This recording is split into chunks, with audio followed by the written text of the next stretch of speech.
sont les choses auxquelles il tient. Tu et donc j'avais envie de raconter vraiment tout ça dans un petit livret, et c'est ce que j'ai fait. On a passé presque 3 heures avec un gars. Je lui ai passé 3 heures à lui raconter ma vie, à lui raconter les trucs qui me font marrer, qui me font moins marrer, les trucs pour lesquels je me bats et les trucs pour lesquels je me battrai jamais.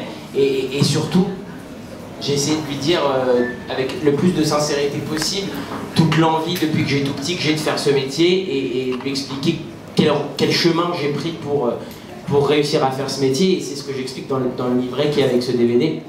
Et je trouve que on avait envie de faire ça parce que dans un DVD, tu regardes le spectacle, c'est génial. Ceux qui l'ont déjà vu, bon, ils sont heureux de le redécouvrir. Les bonus, c'est génial aussi. Mais ce livret, c'est un truc comme un souvenir, tu vois, un truc que t'as et que tu dis, putain, c'est vachement cool de... C'est assez personnel, tu vois, c'est comme un souvenir de famille, ce truc-là. Et donc c'est cool de le partager avec les gens qui ont le DVD, puisque comme ça, tu peux voir le DVD, tu te dis, ah ouais, il est drôle, mais en même temps, on connaît sa vie. Et en plus, ce qui est bien, c'est que tu partages quand même pas mal de trucs, notamment une photo. Alors j'ai le livret ici que vous pouvez découvrir dans le DVD. Il y a quand même une photo de toi en 5e. Ouais. En même temps, j'ai les mêmes photos, mais on n'avait pas tout misé sur le physique à l'époque, en fait. Ouais. On peut le dire. Non mais tu sais quoi, il y a un truc qui me choque, moi, je te dis franchement, et je le dis devant tout le monde. Des fois, on m'envoie des messages, on me dit, waouh, t'es trop beau. Non, non, je suis désolé, non. C'est-à-dire, regarde la photo de moi en 5e, regarde la photo de moi en 4e, regarde la photo de moi en 3e. J'ai eu une scolarité, c'est un scandale, quoi, cette scolarité, tu vois.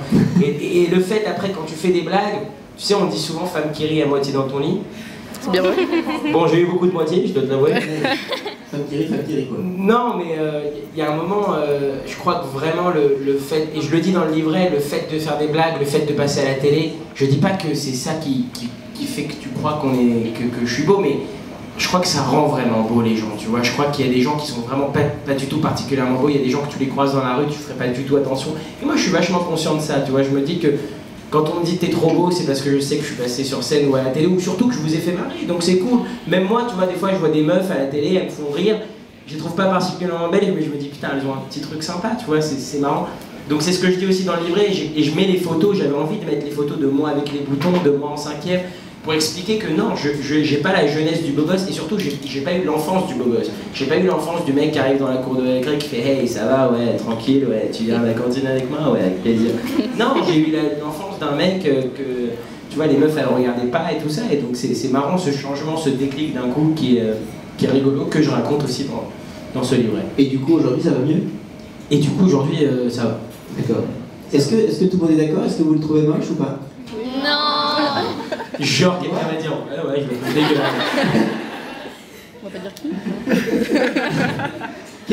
Justement, tu parles dans le livret de pas mal de choses, et notamment on parlait un petit peu tout à l'heure de ta famille. C'est vrai que tu fais le parallèle, comme tu parles beaucoup de ta mère dans le spectacle, où tu la vannes beaucoup, mais avec énormément d'affection. Et tu parles de l'importance à la fois de ta famille et de tes amis. Est-ce que tu peux justement nous parler de l'importance que ça a pour toi? Quand tu commences à faire ce métier jeune, et puis je vois aussi tous ces gens qui sont là aujourd'hui, tu sais, quand tu te lances dans une aventure, je crois que c'est la même chose que, c'est vraiment une comparaison qui est vite fait, mais c'est la même chose que quand tu vas à un événement comme celui-là, quand tu vas à une dédicace, tu vois, les gens ils sont venus entre amis, ils sont venus avec des gens, ils avaient envie d'être accompagnés, c'est la même chose mais en plus grand. Quand je me suis lancé dans l'aventure de l'humour, je me suis dit, je peux pas y aller seul, je vais me faire écraser si j'y vais tout seul. Donc, et déjà que c'est un métier où tu es très seul, sur scène tu es seul, en tournée tu es seul, quand tu viens ici parler avec un mec avec des lunettes tu es seul. Donc il y a un moment j'avais besoin de ce soutien, et donc oui, la famille et les amis ont été très très présents. Par exemple ma bande de potes, qui est ma bande de potes depuis 7-8 ans, qui sont les mêmes, qui n'ont pas bougé, sont très souvent là, ils viennent avec moi en tournée, ils étaient là tous les soirs au Casino de Paris. Et puis la famille, c'est un soutien qui est important, je pense, parce que quand tu perds, je crois que c'est pour n'importe quel métier, hein, que ce soit pour les métiers artistiques ou le cinéma, ou même pour les métiers, si tu es boulanger ou boucher, je crois que si tu perds le truc de la famille, ce lien qui est humain et qui est humainement indispensable, je crois que tu te perds toi-même. Donc c'est pour ça que c'était important pour moi de les impliquer, de faire en sorte qu'ils suivent ça de près, et qu'il n'y en ait pas un seul, ni un seul ami proche, ni un seul membre de ma famille proche qui se disent putain, qu'est-ce qui se passe? D'un coup, tu réussis dans le spectacle, on était dans le courant. Voilà.